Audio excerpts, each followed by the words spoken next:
Good morning, YouTube. I know, it's weird. I'm not facing you. But what I'm doing is I'm approaching the chickens. Not the Franken chickens, or the turkeys, the chickens. In my right hand, I have bread, corn on the cob, and tomatoes. Just a couple slices, not enough to kill them.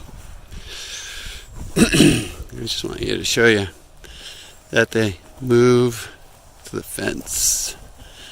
Seeing me walk down here, they're like, it's the man.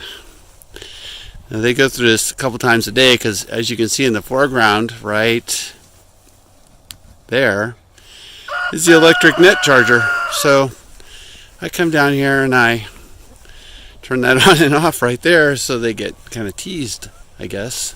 Not intentionally, of course. But I thought I'd film them getting a snack. Let's see, have we summoned everybody? Nope.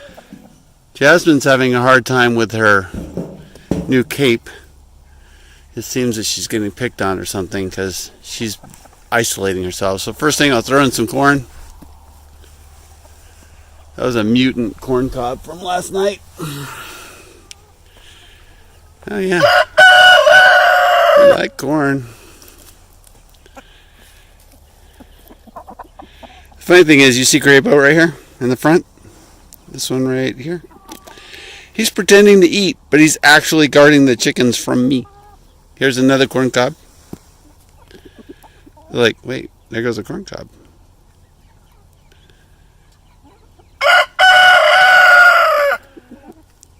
Roosters are so funny. I'm amazed they don't just shrivel up. Then here you got your flocking trait. There's another corn cob all the way over there. But because all the chickens are here, they're like, yes, we'll eat this one. We'll ignore the other one.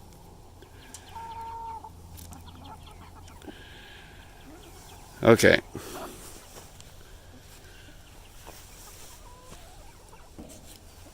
Chuck in a couple of tomato slices, see what that does. What's this? Nom, nom, nom, nom, nom. Jasmine takes off with a tomato slice, gets it to herself. The other ones, we are not going to be distracted from the almighty corn. Oh, wait. That behavior of running off with the food like that. A Franken chicken had a worm the other day in the pen, and they just don't eat it. They run off with it. And the act of running off and making this little cooing sound gets all the other birds to look up. You have something I don't.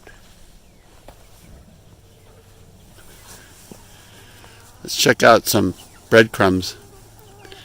They absolutely love bread. Of course, it's scratch, whole wheat bread. So, what's not to love? With a bigger chunk. Bonk. Oh, I hit Gimpy, who got a name. Her name is Sophia. My grandson named her. The trick is to get enough bread in there that the roosters get some. They try, but they are slow. Hens, fast. Roosters, slow unless coming after me.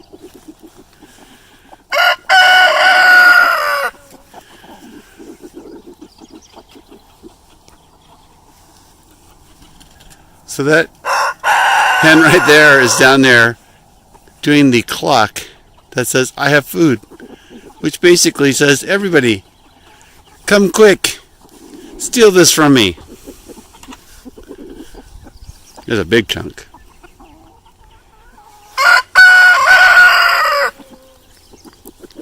Oh, Sophia got a piece of that one.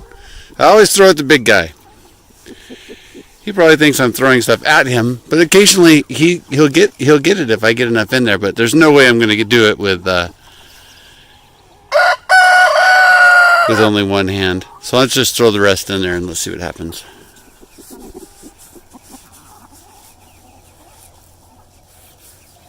Same as the corn behavior.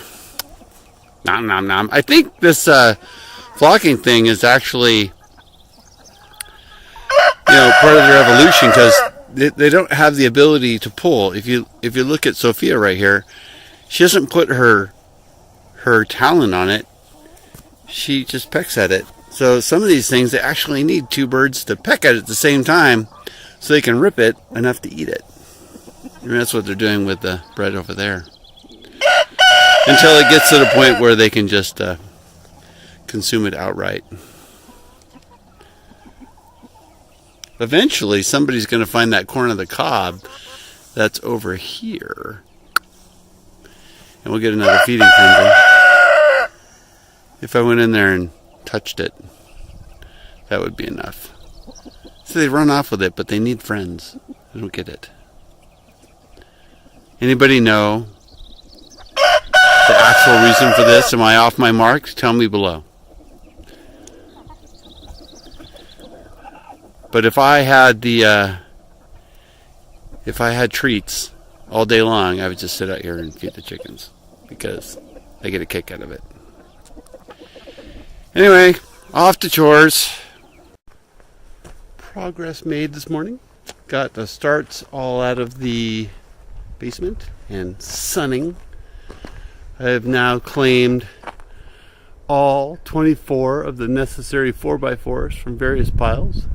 Cleaned up the between two stumps pile, but I want to show you what happens when you don't dry them right.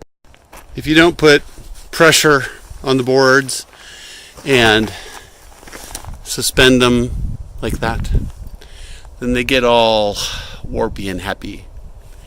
Is there wood in there that I'll be able to use? Yeah, but it'd be nice if I could have used all of it, but got distracted, moved on to something else. Story of my life.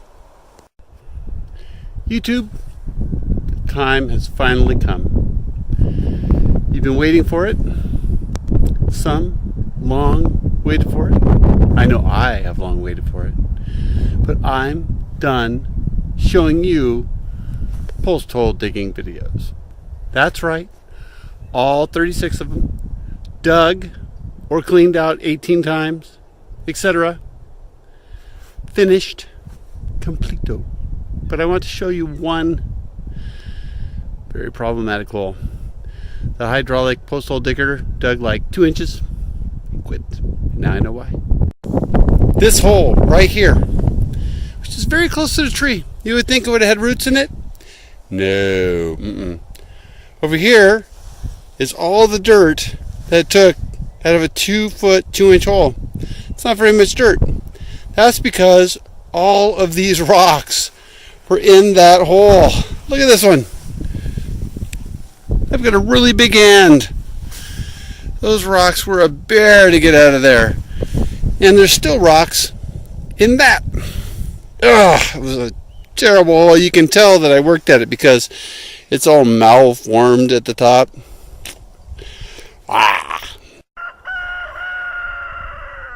So now here's the plan.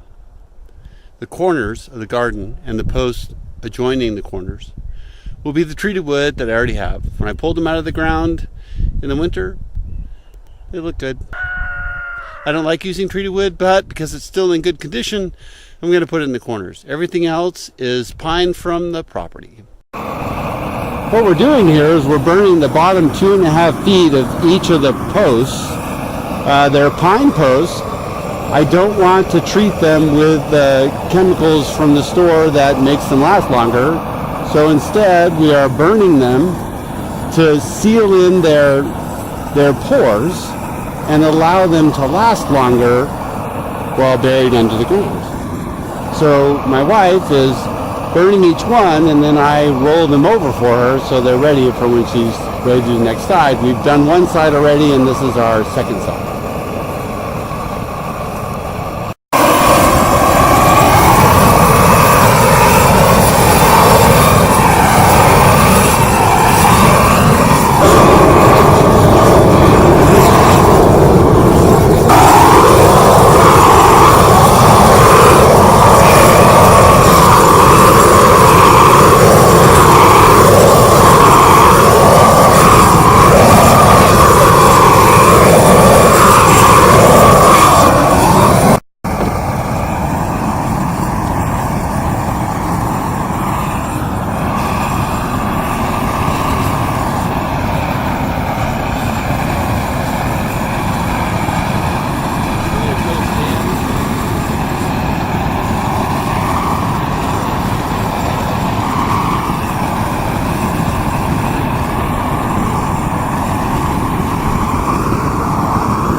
YouTube, that's a wrap.